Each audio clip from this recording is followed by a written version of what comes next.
ibang panig ng Pilipinas, literal ngayong nagliliyab ang init! Sa mga nakalipas ngang araw, sunod-sunod ang naitalang kaso ng grass fire mula Luzon, Visayas, hanggang Mindanao.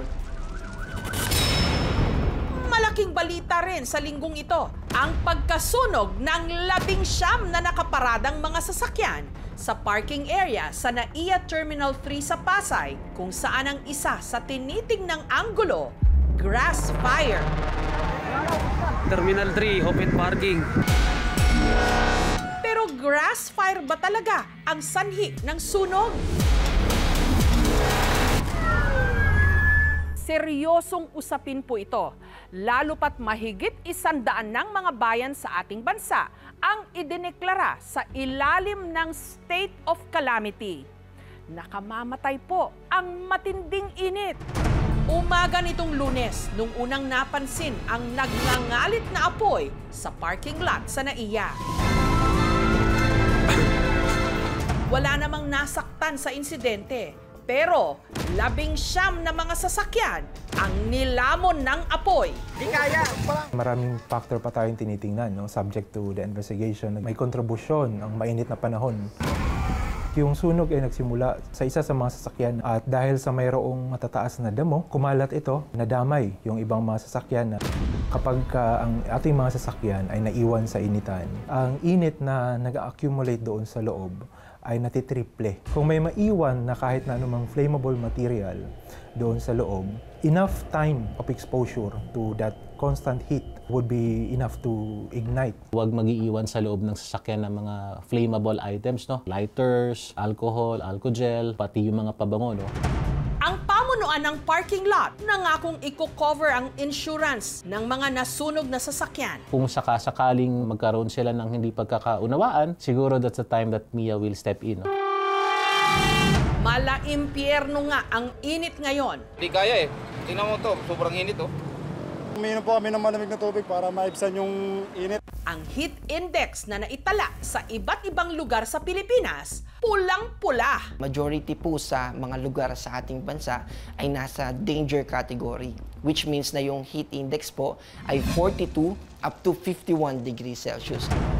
Sa Santa Catalina nga, sa Negros Oriental, 45 kalahok sa isang street dance ang nahilot na himatay dahil sa init. Maraming eskwelahan ang nagkansela ng face-to-face classes. Lalo't ang alinsangan ng panahon pwedeng maging sanhi ng heat stroke. Merong pananakit, maaaring may cramps, pero nagkakaroon ka na ng fatigue at nauuhaw ka dahil sobrang init, yun yung mga simptomas. Yung heat stroke, yun na yung pinakamalala, baka nawalan ka na ng malay sa ganyang sitwasyon. Hindi kaya ng katawan natin na palamigin ang sarili nito. Meron tayong pawis na kapag nag-evaporate or nagtuyo, ay siyang nagiging sanhi para lumamig ang ating katawan. Pag mainit ang paligid, hindi tayo lumalamig ng basta-basta, kaya nag-overheat yung ating katawan.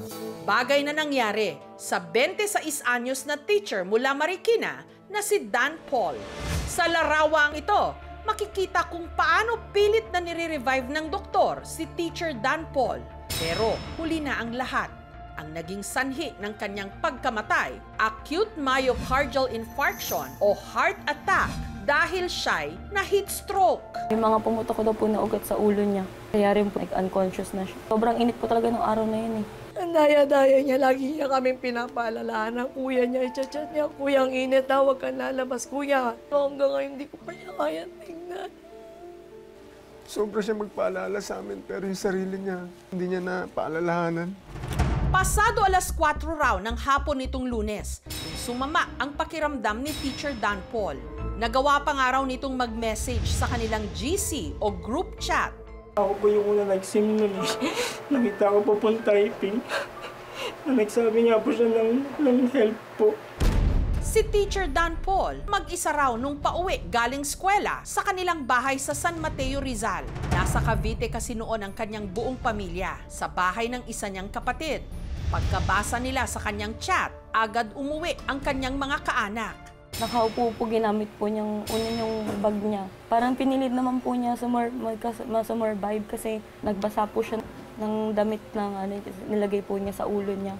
Dumugo po yung ilong niya. Nakita po nila siya nang namumutla. Wala po siyang iba nararamdaman kasi active po yan sa physical activities. Nag-exercise po siya. Siya ang breadwinner ng kanilang pamilya.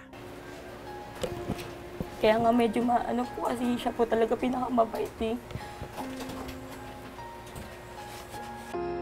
Isang araw bago siya na heat stroke, magkakasama pa raw nilang ipinagdiwang ang birthday ng bunso nilang kapatid na si Dan Russell. Pinilit niya po pong umuwi ng Cavite para makapag-celebrate po kami. Kasi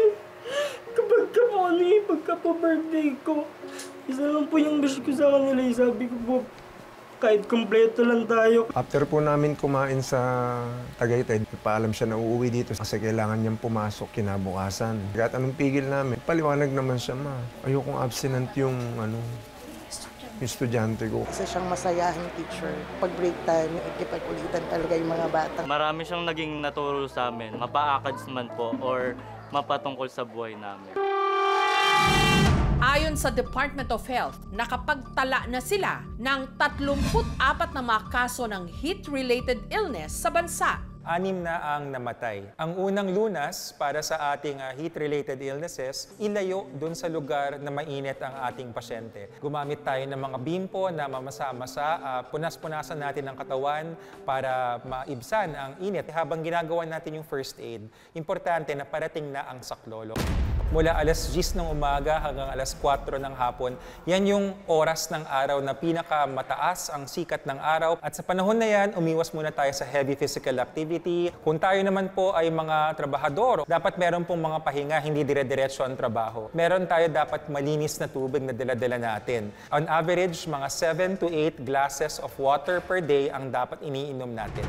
Kahit na talagang deadly yung situation, susuungin nila yung panganib, mabuhay lamang kanilang pamilya. Bahagi ng patakaran dapat ng gobyerno ay yung stay at home na may bayad. Huwag mairalin ngayon yung no work, no pay policy. Kung titignan po natin yung historical data ng heat index, siguro mas emphasized siya ngayon dahil dun sa maraming factors driven by climate change. Warming is really evident, not just in our country, but also, syempre, sa iba't ibang lugar sa ating mundo. Isa sa mga main contribution natin ay yung tinatawag na greenhouse gases. Yung mga usok na yan, yung mga sasakyan, factories, napupunta po yan sa atmosphere. Papainitin po niya itong Earth. Ang pinapanawagan nga namin tapusin hanggang May na to, tapos sa susunod na school year ay tapusin hanggang April para makapag-start na ulit ng June. Kasi sobrang init, hindi kinakaya ng mga teachers natin.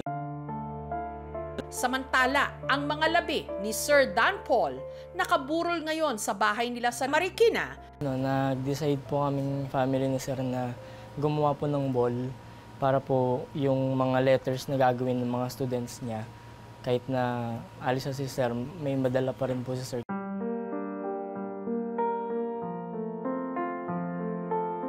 Family bonding po namin, yan talaga yung gusto niya, yung sabay-sabay kami nanonood. Laging buong bibig niyan Jessica Soho, KMJS, ganun. Nag-expect ako, yun ang totoo na darating ang araw maki-KMJS talaga si Sir. Bilang isang warang teacher. Yun. Pero hindi sa ganito.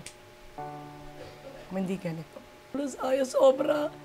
Sobrang mahal na mahal ko siya, sobrang proud na proud ako.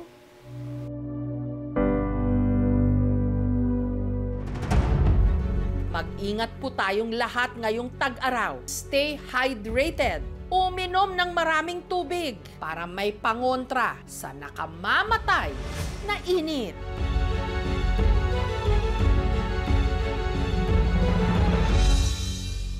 Thank you so much mga kapuso. Kung nagustuhan niyo po ang videong ito, subscribe na sa GMA Public Affairs YouTube channel. Don't forget to hit the bell button for our latest updates.